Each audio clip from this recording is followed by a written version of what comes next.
What's up, family? Welcome back to another legendary reaction video. So we got the story of rich homie Quan. Let's get it.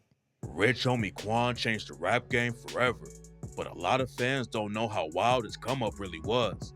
From taking Atlanta trap mainstream, to crazy beefs with his own homies, today we're breaking down his whole story. In September 2024, the shocking news broke that rich homie Quan had died. At first it was just rumors going around and nobody wanted to believe it. But then TMZ confirmed. That is facts, because I ain't even want to believe it. I'm like, bro, is they playing around? Is they just saying stuff just to be saying stuff? That he was really gone at just 34 years old. Reports say that it happened from an accidental overdose, and one source said that rich homie Quan died from a bad pill. TMZ got the 911 call that Quan's girlfriend made, and she told the dispatcher that Quan wasn't breathing and didn't have a heartbeat. She said Quan was on their couch at home and wouldn't respond to her, and when she tried to move him, Quan started foaming at the mouth. My boyfriend, he's been asleep on the couch since this morning. Well, he never came to bed last night, and now I just checked on him because I see he never got up, and I don't see him breathing. I don't feel a heartbeat or anything, and I turned him over. I see he kind of foamed at the mouth. This wasn't the first time that Quan allegedly had issues with drugs, though. Quan was shooting a video for his track Walkthrough in Atlanta. It's not clear how everything happened, but Quan allegedly had 2 seizures and I didn't know that. I didn't even know he suffered from double seizures like that. fell down and cracked his head on set. Rumors started flying that Quan was having trouble with lean, and that's what made him pass out. But after Quan got out of the hospital, he put out a statement and said that he had been traveling for 3 days straight and barely sleeping.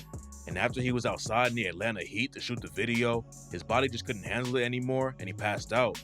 He said, "It's no secret that I do turn up. I don't deny that, but I'm not addicted to anything, including drugs, nor was I leaning at the shoot." Some people were still calling cap on it though, because Quan came up as an athlete in Atlanta and should have been used to the heat. Quan was raised on the east side of the city living with his mom. I mean, that's a point. You should have been used to the heat. If you born and raised in the heat, you already know how to conduct yourself and move around and take care of yourself, right? And younger siblings.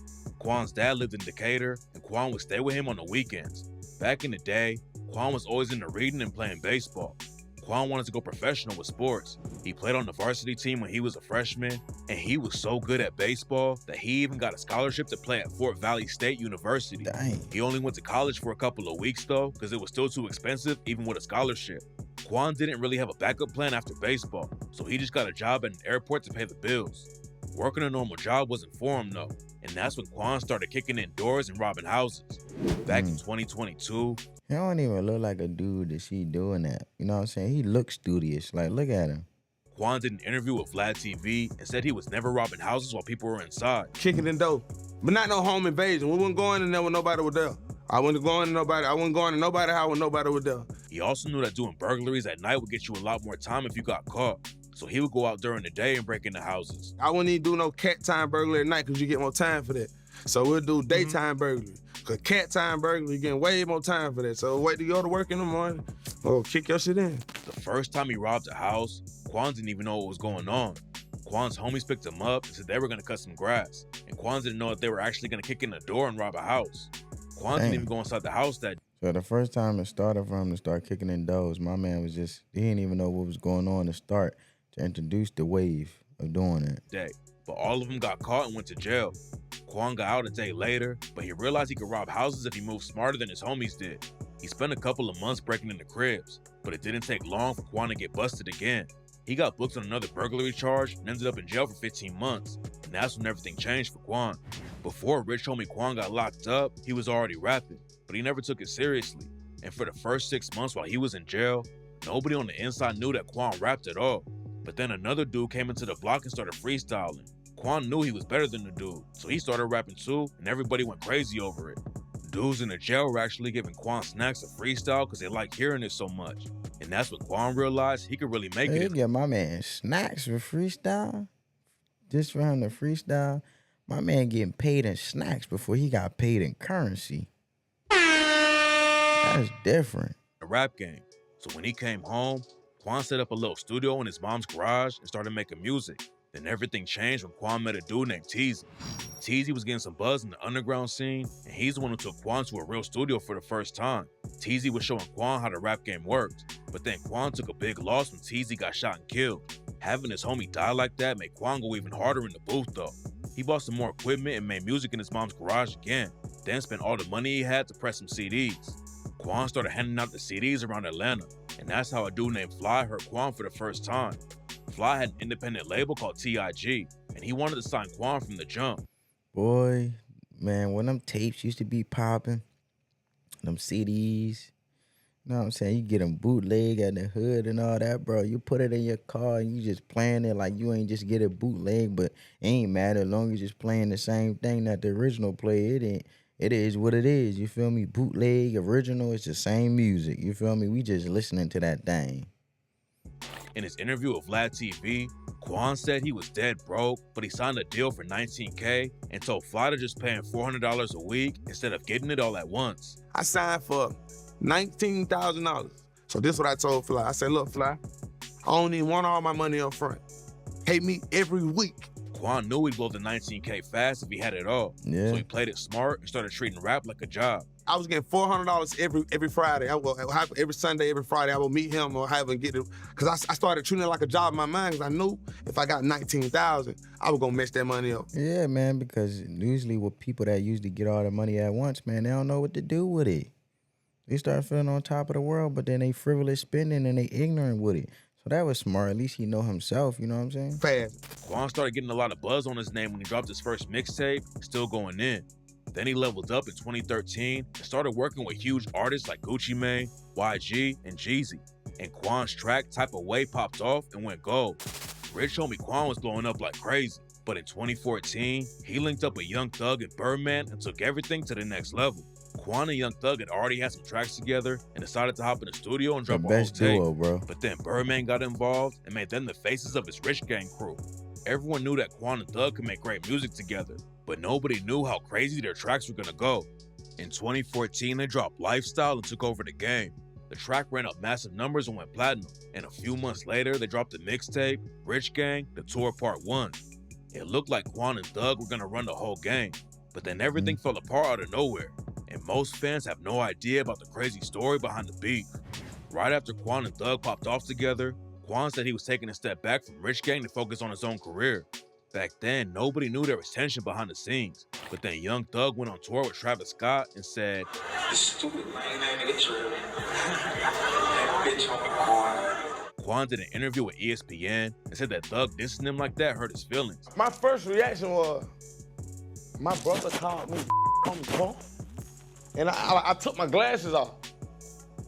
Like, to be honest, not to get in my feelings, it hurt.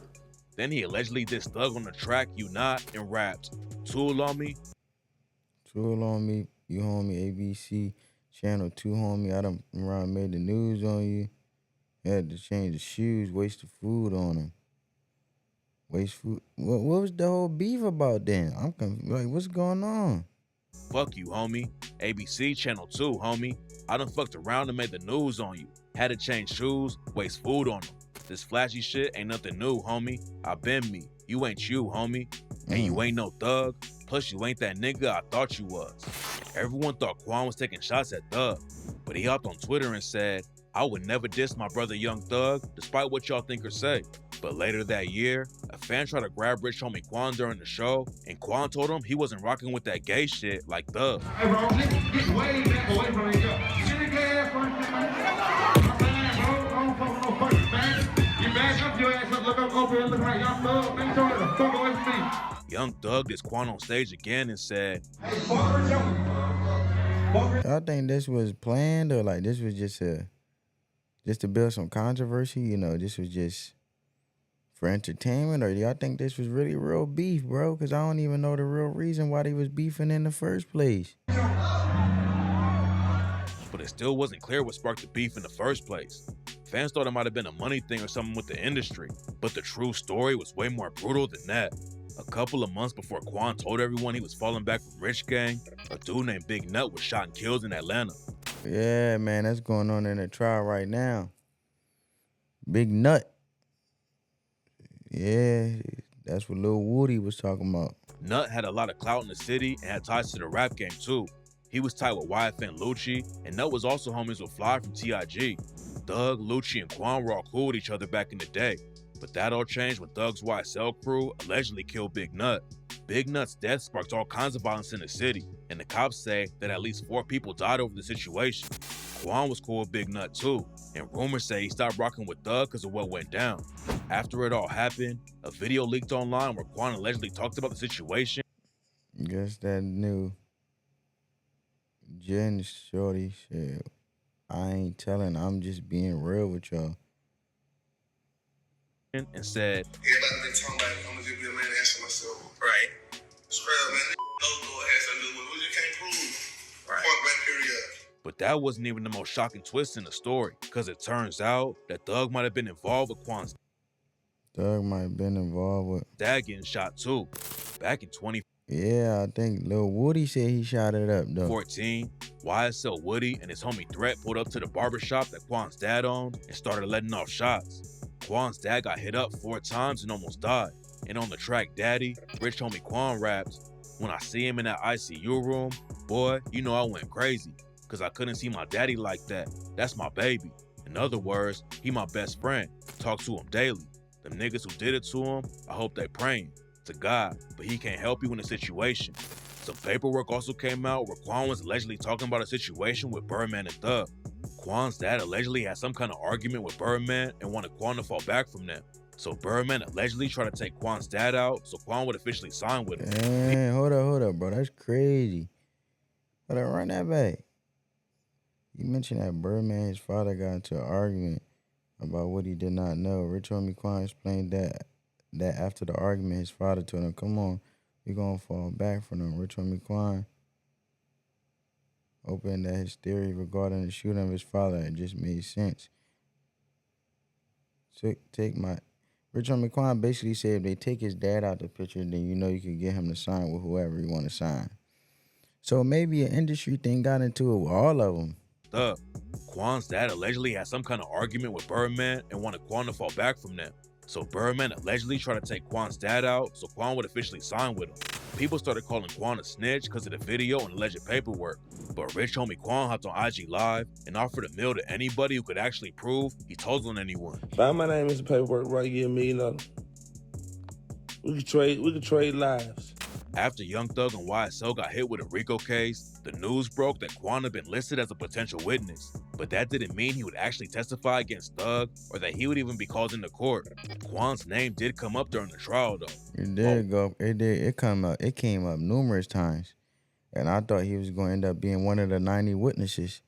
But, unfortunately he passed, All condolences to his family. YSL Woody was testifying. A lawyer asked him if Thug had an issue with rich homie Quan bringing gang that was Miss Hilton members to Thug's apartment. But instead of answering the question, Woody just asked Thug the question and made the whole courtroom laugh.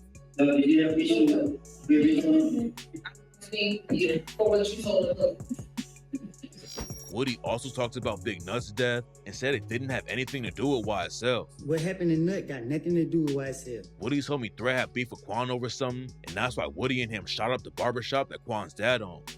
The clip of Woody talking about the barbershop shooting went viral. Me and Threat shot up Rich Homie Quan dad at the barbershop on Bankhead. But in an interview, See, little Woody said it, bro. He said it. You know what I'm saying? Let's continue, bro. Rich homie Quan said that Woody was lying about the situation. What is a liar? The barbershop did get shot up, but it wasn't like, I don't want to talk much into it, but it wasn't like he has over-exaggerated it because the same day the barbershop got shot up, it was up and running. It's not clear what really happened. So how Woody a liar? He said he shot it. You ain't deny that he shot it. Man. But after Quan tragically died, Woody shouted him out on IG and said, "I hate this happened. I pray that God protect Thug and them from this country." Quan's beef with Young Thug was definitely the biggest one in his career, but Quan had issues with other rappers too. Back around 2014, when Quan really started blowing up, another rapper from Atlanta named Johnny Cinco started beefing with him. It's not clear what sparked the situation, but Quan dropped the track Fuck Nigga and said, "Say they gave the wrong young nigga money, you funny. I don't know a nigga by Cinco. Boy, your real name Johnny. And first I'ma get the choppers, then I'ma go get the Mac. Pistols hanging out the Rari. We shooting at all of they ass." And on the track I Got Him, Johnny Cinco called Quan out and raps, "See, I eat rappers for hobbies. Rich homie Quan ain't nobody. I used to sell that boy Molly. I hit your hoe, well, I'm sorry." Wow. And they say he had a bad pill. That's a coincidence. They kept sending shots back and forth, and then almost got into a fight in the middle of traffic one day. Let's fight now. Let's fight right now. Get out the car. I beat your ass right now. Yeah, I beat your ass. You know it, nigga. A lot of people didn't even know about Quan's beef with Johnny Cinco, but Quan made a lot of headlines when he had drama with Future. After rich homie Quan started popping off in the rap game, a lot of people were comparing him to Future. Quan didn't have any problem with it at first, but then Future went on Sway in the Morning and threw some shade at Quan. You use the same pattern. You can't use the pattern that a Future used. Or you can't say turn up. You got to say another word. You know what I'm saying? Make the world feel what you saying. You feel me? Like you can't be saying turn up. You can't say movie. You can't say yeah. You can't say woo woo. You sound like Future, but you saying the same thing that you using the similar words. Similar word pattern, you know what I mean? So that's why people compare it because of the pattern of it. So Quan clapped back on the track a nigga and raps, "I'm back like the Future, nigga. Quan, you the Future, boy. Don't confuse me with Future, nigga." The beef never got too serious though. And after Quan and Future had to sit next to each other on the plane, they squashed the whole thing and never had any more drama after that. Quan also had a little drama with Roddy Ricch back in 2023 because he thought Roddy Ricch got him taken off a track with DJ Drama. Well, Quan, you know, I ain't really trying to start no industry shit. Roddy Ricch wanted you off the song. Man, I ain't even met Roddy. I ain't never met Roddy. I ain't even know he felt some type of way about me. Quan said that he was better than Roddy Ricch and had more money than him. I put 10 million to his 1 million. His catalog can't fuck with mine nowadays. Cause you the one that took me off the song, nigga. Then he took the disrespect up a notch and said that The Box is the only track Roddy Ricch made that wasn't whack. Shit, let's go back and forth, catalog. You ain't got number that box shit, call all that other shit whack. Roddy Ricch clapped back and said he didn't even know Quan was supposed to be on the track. Then a little while later, Quan hopped on IG and said he talked to Roddy Ricch about the situation. Well, at least he settled it, man. At least he capable of settling his beefs. Over the phone and that everything was cool.